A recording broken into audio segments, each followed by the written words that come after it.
Okay, here we have a Hyundai i20 2011 reg, and we have an issue with the electric power steering.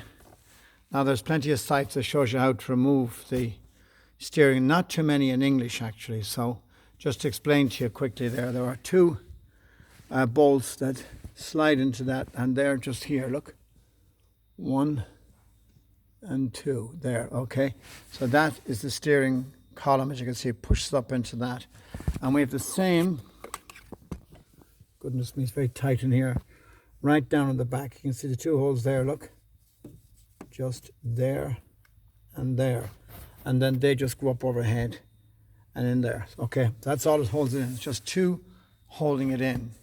Now the actual pump itself sits down here at the back of the column. Put a light again in there for you. It sits in there, and I've just removed it. Two 12mm sockets. You won't get a spanner on it. It'll have to be a socket, and that's your size you would use. That's your little tool kit that you'd use there to take it off, with the little 12 on it. A little 12 socket there, as you can see. 12. Okay. All right, that's 4 bolts really. Now obviously you have to take the aesthetics out here.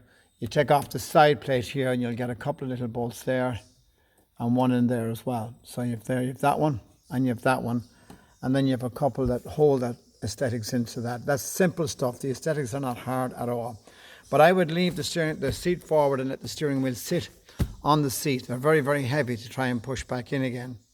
And you'll find it's not an easy job to fit back in. It takes a bit of twisting and turning, because the actual pump itself, the electric motor, I should say, sits here.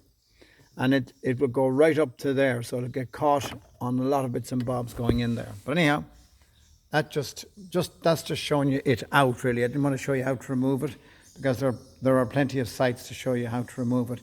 But if you do want to ask how to remove it in more detail, and to disconnect airbags and stuff, it's very important, by the way, to always, when you're dealing with the steering, because you've got an airbag there, to disconnect the battery.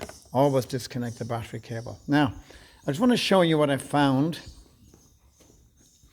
with the car. This is the motor here now. That's it there. I don't need the light now.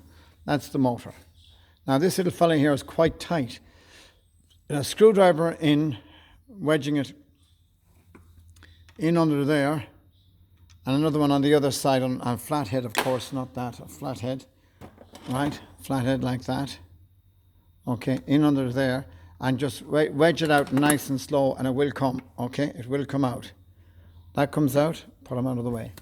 Then what you do now to try and do this, so I have all this already removed. There are 2 little Phillips screws here, one either side. One there.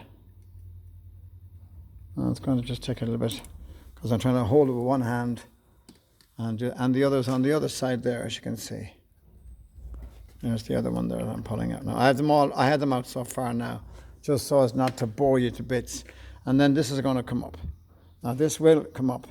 Believe me, in here is the, oh Lord, I'm trying to do it with one hand. Right, okay. Flip it over. And there's the problem. There's your carbon bushes, or brushes I should say. See them? Okay. You can see them there, look. And in fact, 1 or 2 of them had actually stuck in there as well, and they're well worn. They're very well worn. And if you look at this, that's pretty well marked as well. I'm going to clean off all that before I put it back in again, okay? Now, the way to do it properly, by the way, I just happen to have it upside down in there, is to remove this piece here. And it will come with a good pull, that piece, okay? So remove that piece. Okay, that should sit there. I actually don't want it to hit the ground, so I'll sit it in there. Remove that piece there, okay? Give this a good clean out in here as well. Let's give it a good tidy out. It gets a bit dirty in there as well. And make sure and clean around here after you fit these in. Now these are not difficult to remove. These lads are not difficult to remove. Again, I'm going to try and work with one hand. I have so much of the screw out already. You take that one out and you have another one just in there. You can see that now as I'm doing that. So I'll just remove them out and I'll show you then. This is quite a simple little piece to fit. There's no complication in this now.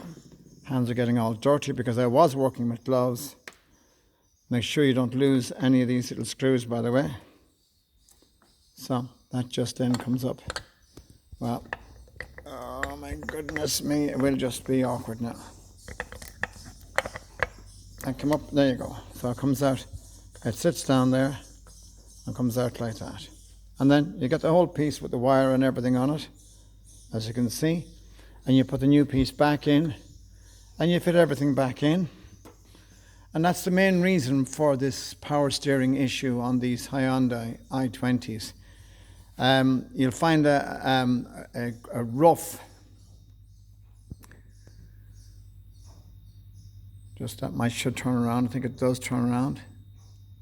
No, it won't turn around. Anyway, you find a rough, when you're pulling the steering wheel, there's a vibration in it and a kind of a roughness in the steering. And that's the main reason why that happens to the i20. So there you go. That's the main reason there. That's the main reason really. You don't need to replace any parts except just those carbon brushes, okay? There you go. Thanks for watching. Ciao.